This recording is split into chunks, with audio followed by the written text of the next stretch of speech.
అపోస్తులుడైన పౌలు తీతుకు వ్రాసిన పత్రిక. దేవుడు ఏర్పరచుకొనిన వారి విశ్వాసము నిమిత్తమును నిత్య జీవమును గూర్చిన నిరీక్షణతో కూడిన భక్తికి ఆధారమగు సత్య విషయమైన అనుభవ జ్ఞానము నిమిత్తమును దేవుని దాసుడును యేసుక్రీస్తు అపోస్తులుడునైన పౌలు మన అందరి విశ్వాస విషయములో నా నిజమైన కుమారుడగు తీతుకు శుభమని చెప్పి వ్రాయినది.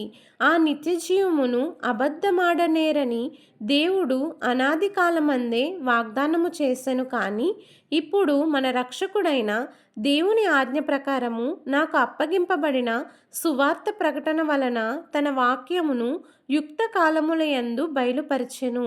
తండ్రి అయిన దేవుని నుండియు మన రక్షకుడైన క్రీస్తు యేసు నుండియు కృపయు కనికరమును సమాధానమును నీకు కలుగునుగాక.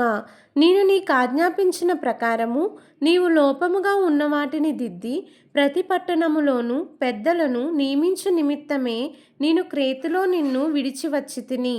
ఎవడైనను నిందారహితుడును ఏకపత్ని పురుషుడును దుర్వ్యాపార విషయము నేరము మోపబడని వారై అవిధేయులు కాక విశ్వాసులైన పిల్లలు గలవాడునై ఉన్న ఎడల అట్టివానిని పెద్దగా నియమింపవచ్చును.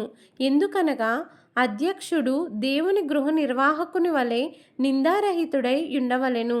అతడు స్వేచ్ఛాపరుడును ముక్కోపియు మద్యపానియు కొట్టివాడును దుర్లాభము అపేక్షించువాడును కాక అతిథి ప్రియుడును సజ్జన ప్రియుడును స్వస్థబుద్ధి గలవాడును నీతిమంతుడును పవిత్రుడును ఆశా నిగ్రహము గలవాడునై ఉండి తాను హితబోధ విషయమై జనులను హెచ్చరించుటకును ఎదురాడు వారి మాట ఖండించుటకును శక్తి గలవాడగునట్లు ఉపదేశమును అనుసరించి నమ్మదగిన బోధను గట్టిగా చేపట్టుకొనువాడునై ఉండవలెను.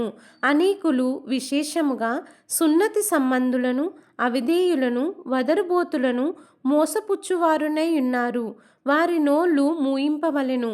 అట్టివారు ఉపదేశింపకూడని వాటిని దుర్లాభము కొరకు ఉపదేశించుచు కుటుంబములనే పాడు చేయుచున్నారు. వారిలో ఒకడు అనగా వారి సొంత ప్రవక్తలలో ఒకడు ఇట్లనెను, క్రేతీయులు ఎల్లప్పుడూ అబద్ధికులను దుష్టమృగములను సోమరులగు తిండిపోతులనై ఉన్నారు. ఈ సాక్ష్యము నిజమే. ఈ హేతువు చేత వారు యూదుల కల్పనా కథలను సత్యము నుండి తొలగిపోవునట్టి మనుష్యుల కట్టడలను లక్ష్యపెట్టక విశ్వాస విషయమున స్వస్థులగు నిమిత్తము వారిని కఠినముగా గద్దింపుము. పవిత్రులకు అన్నియు పవిత్రములే కాని అపవిత్రులకును అవిశ్వాసులకును ఏదియూ పవిత్రమైనది కాదు. వారి మనస్సును వారి మనస్సాక్షియు అపవిత్రపరచబడి ఉన్నవి. దేవుని ఎరుగుదుమని వారు చెప్పుకొందురు కానీ అసహ్యులను అవిధేయులను ప్రతి సత్కార్యము విషయము భ్రష్టులునై ఉండి తమ క్రియల వలన ఆయనను ఎరగమన్నట్టున్నారు. దేవుడి పరిశుద్ధ లేఖనమును దీవించి ఆశీర్వదించునుగాక. ఆమేన్. ప్రైజ్ లార్డ్ అందరికీ. మాస్టర్ వాయిస్ ద్వారా డైలీ వాక్యాలు వింటున్నారు కదా, వినండి, మరికొంతమందికి వినిపించండి. Please like, share, subscribe. Jesus loves you all. Amen.